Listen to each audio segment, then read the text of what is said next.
have a fucked up story to tell you, and this is the reason why I always follow my intuition. I'm gonna preface this with the fact that her and I are friends now. It was about an hour before I was gonna leave work, and my boyfriend at the time texted me and told me that he was gonna go to his mom's and do laundry over there and then take her grocery shopping. She is paraplegic, so he would take her grocery shopping every so often, not very often though. And I told him that I'd love to meet him over there after I got off of work, since I was about to be out anyways and he was going to be doing laundry, so why couldn't I go meet them and then go grocery shopping with them? He said no, and that they would likely already be gone. And then my brain was like, okay, I think he's lying, and here's why. My heart just starts like pounding, and you know when you get that feeling in your chest where you're just like, oh God, okay, is this the thing that's really happening, or is he really lying to me? I don't know what's going on. I think he's lying because we can do laundry at our house, and because the duration of time that it takes to get laundry done is a long period of time, so it gives him an excuse to be somewhere for a long time.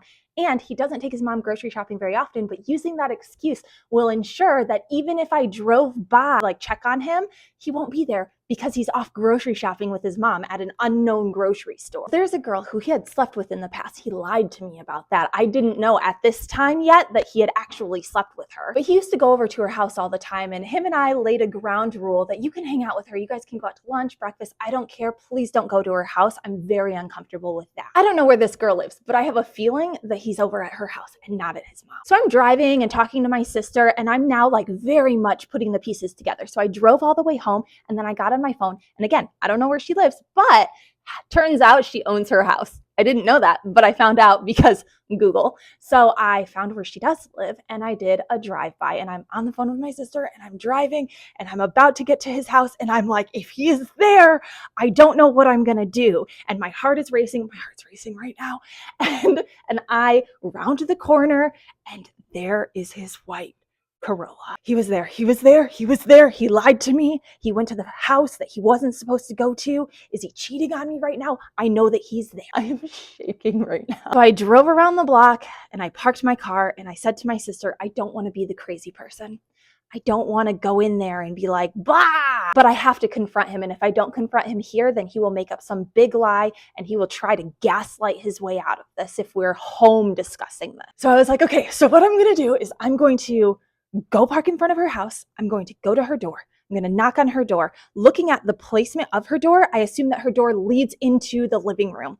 So she's going to open the door, and I'm going to see him sitting on the couch likely, right? And I'm just going to say, this isn't your mom's house. And that's almost exactly what I did. So what happened was I started walking up to the house, and I heard laughing from the backyard, and there was a fence. The gate was right there. It wasn't locked. I just pushed it open, and it swung open, and he looks at me, and I look at him, and I'm like, huh, this isn't your mom's house. It took everything in me to stay cool, calm, and collected. Also, he was smoking cigarettes, and he knows that that's a deal breaker of mine. From day one, I'm like, I'm not going to be with a smoker. And he said that he doesn't smoke. Well, apparently he does. This is 2 years in, and we're living together, mind you, and he's talking about proposing. I tell him that we're leaving, and he said that he had to go inside. He had to go inside to grab a laundry basket, and his laundry basket had his laptop in it, and him and I were creating a business at the time together. And he told me that he took his basket into the house because it was easier for him to transport his laptop because his laptop was already in his basket. What? I am fuming as he's saying this to me. I'm like, no, that I'm not that stupid. Come on. And I told him that he needed to leave and that I was going to stay and I was going to talk to his friend. He freaked out and he was like, no, like he thought that I was going to hit her or something.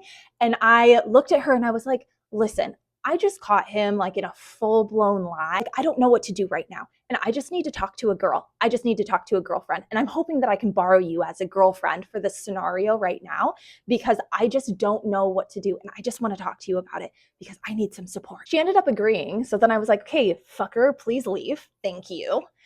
And then I stayed and I talked to her and it did help. And I didn't take that as a big enough red flag to leave, but we had a discussion when I got home and that was kind of the end of that because I just I'd gotten to the point where I just wanted to forgive people and move on and whatever. I'm shaking again. Oh God. Okay. Moral of the story, always follow your intuition. Okay. I hope you enjoyed my story. I love you very much.